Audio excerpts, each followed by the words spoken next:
Praise lord. ఈరోజు దేవుని వాగ్దానము కీర్తనలు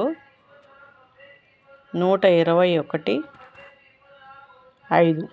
యెహోవాయే నిన్ను కాపాడును, నీ కుడి ప్రక్కన యెహోవా నీకు నీడగా ఉండును. పగలు ఎండ దెబ్బైనను నీకు తగలదు, రాత్రి ఎన్నెల దెబ్బైనను నీకు తగలదు. దేవుని నామానికి మహిమ కలుగునుగాక. యేసయ్య ఈరోజు మనతో మాట్లాడుతున్నాడు. నీకు నీడగా ఉంటాను అంటున్నాడు. కుడి ప్రక్క నీడగా, ఎంత గొప్ప ధన్యత! యేసయ్య మన పక్షాన ఉంటే, మనతో ఉంటే, మనలో ఉంటే సమస్తము అక్కడ సమాధానము, అక్కడ ఇబ్బంది ఏముండదు, సమృద్ధి. ఇటువంటి గొప్ప దేవుడు, ఇట్లా వాగ్దానం చేసిన దేవుడు నమ్మదగినవాడు. అందుకే యేసయ్యకి మొరపెడదాం, యేసయ్యని నమ్ముకుందాం. ఈ వాక్యం మీ అందరి జీవితాల్లో నెరవేరునుగాక. ఆమేన్.